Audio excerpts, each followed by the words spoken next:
When World War II ended and the American deep state welded the national security establishment into place with the National Security Act, the world entered into a new era. The era of the military-industrial complex. But when the Cold War ended and the clash of civilizations became the new existential threat, the deep state found an opening for another paradigm shift. As the all-pervasive threat of terrorism became the carte blanche for total surveillance, the powers that shouldn't be found the organizing principle of our age would not be military hardware, but data itself. Welcome to the age of the information industrial complex. This is the Corbett Report. Of all the things that President Dwight D. Eisenhower did during his years in office, it is for a single phrase from his farewell address that he is best remembered today: the military-industrial complex.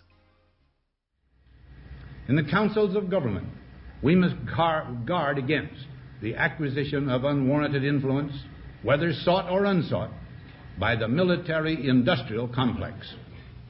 The potential for the disastrous rise of misplaced power exists and will persist.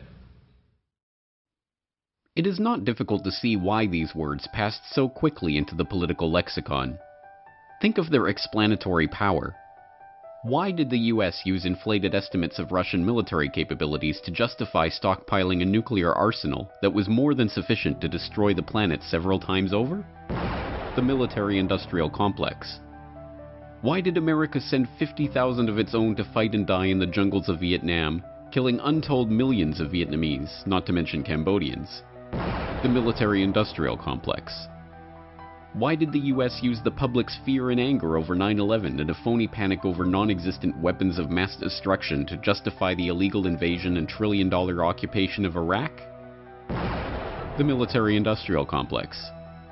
Why did Nobel Peace Prize laureate Obama expand the fictitious war on terror into Pakistan and Yemen and Somalia, refuse to close Guantanamo despite his earlier promises to the contrary, commit US forces to kinetic military action in Libya without so much as seeking congressional approval, and launch a new era of covert drone warfare? The military-industrial complex. Why has Trump not only continued but further expanded the US military presence in Africa, increased US aid to Israel and Saudi Arabia, actively enabled the war crimes in Yemen that have led to the largest cholera outbreak in human history, and killed more civilians in his first 6 months in office than former drone king Obama killed in his entire 8-year presidency? The military-industrial complex.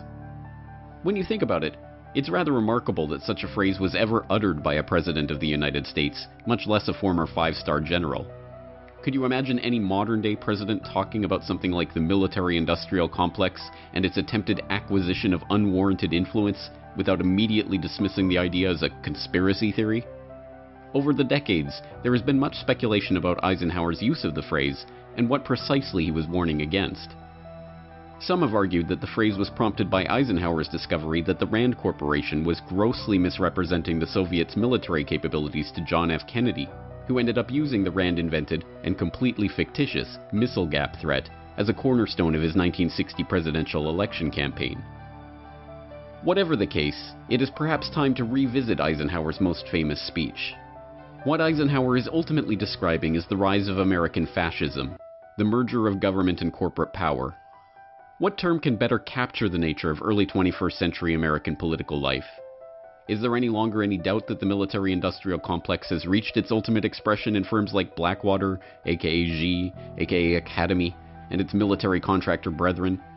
Is there any other word but fascism to describe a state of affairs when a Secretary of Defense can commission a study from a private contractor to examine whether the US military should be using more private contractors, only for that same Secretary of Defense to leave office and become president of the company that conducted the study, only to leave that company to become vice president of the US and begin waging a war that relies heavily on no-bid contracts awarded to that same company based on the recommendation that it made in its original study? Yet this is precisely the case of Dick Cheney and Halliburton. It would be difficult to think of a more blatant example of the military-industrial complex fascism that Eisenhower was warning of. But as it turns out, there was another warning about fascism embedded in that farewell address that has received far less attention than the military-industrial complex formulation, perhaps because there is no catchphrase hook to describe it. Today, the solitary inventor, tinkering in his shop, has been overshadowed by task forces of scientists in laboratories and testing fields. In the same fashion, the free university, historically the fountainhead of free ideas and scientific discovery, has experienced a revolution in the conduct of research. Partly because of the huge costs involved, a government contract becomes virtually a substitute for intellectual curiosity. For every old blackboard, there are now hundreds of new electronic computers. Given that this warning came in 1961, before the age of communication satellites or personal computers or the internet, it was a remarkably prescient observation. If scientific research half a century ago was dominated by federal grants and expensive computer equipment, how much more true is that for us today, half a century later? So what is the problem with this? As Ike explained, yet in holding scientific research and discovery in respect, as we should, we must also be alert to the equal and opposite danger that public policy could itself become the captive of a scientific, technological elite. Here again, the warning is of fascism. But instead of the military-industrial fascism that dominated so much of the 20th century, he was describing here a new fascistic paradigm that was but barely visible at the time that he gave his address. A scientific technological one. Once again, the threat is that the industry that grows up around this government-sponsored activity will, just like the military-industrial complex, begin to take over and shape the actions of that same government. In this case, the warning is not one of bombs and bullets, but bits and bytes. Not tanks and fighter jets, but hard drives and routers. Today we know this new fascism by its innocuous-sounding title, Big Data, but in keeping with the spirit of Eisenhower's remarks, perhaps it would be more fitting to call it the Information-Industrial Complex. The concept of an information-industrial complex holds equally explanatory power for our current day and age as the military-industrial complex hypothesis held in Eisenhower's time. Why is a company like Google going to such lengths to capture, track, and database all information on the planet? The information-industrial complex. Why were all major telecom providers and internet service providers mandated by federal law to hardwire in backdoor access to American intelligence agencies for the purpose of spying on all electronic communications? The information-industrial complex. Why would government after government around the world target encryption as a key threat to their national security? And why would banker after banker call for Bitcoin and other cryptocurrencies to be banned, even as they plan to set up their own central bank-administered digital currencies? The information-industrial complex. The effects of this synthesis are more and more felt in our everyday lives. Every single day, hundreds of millions of people around the world are interfacing with Microsoft software or Apple hardware or Amazon cloud services running on chips and processors supplied by Intel or other Silicon Valley stalwarts. Google has become so ubiquitous that its very name has become a verb meaning to search for something on the internet. The 21st century version of the American dream is encapsulated in the story of Mark Zuckerberg, a typical Harvard whiz kid whose atypical rise to the status of multi-billionaire was enabled by a social networking tool by the name of Facebook that he developed. But how many people know the flip side of this coin?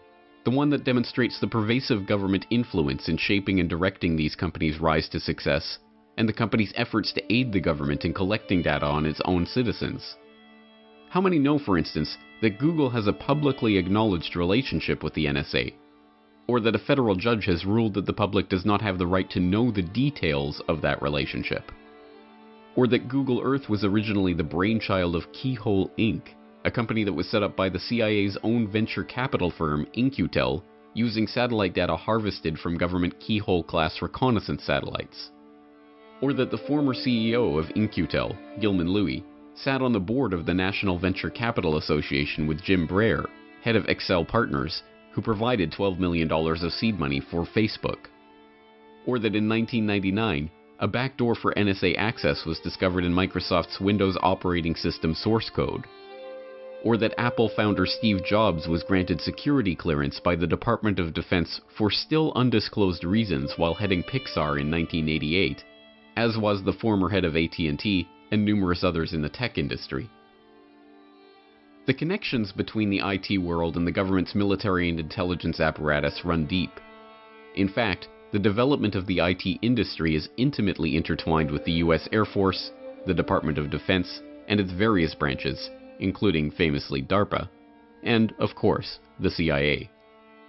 A cursory glance at the history of the rise of companies like MITRE Corporation, Oracle, and other household electronics and software firms should suffice to expose the extent of these relations and the existence of what we might dub an information industrial complex. But what does this mean? What are the ramifications of such a relationship? Although the signs have been there for decades, perhaps the most startling example of what lies at the heart of this relationship has been revealed by the whistleblowers at the heart of the National Security Agency, one of the most secretive arms of the American intelligence apparatus. While Edward Snowden has received the most attention with his revelation of the PRISM program, much of the information about the NSA's ability to surveil all electronic communications has been revealed over the past decade by NSA whistleblowers like Russ Tice, William Binney, Thomas Drake, and J. Kirk Wiebe, third-party contractors like Snowden and AT&T whistleblower Mark Klein, and independent journalists like James Bamford.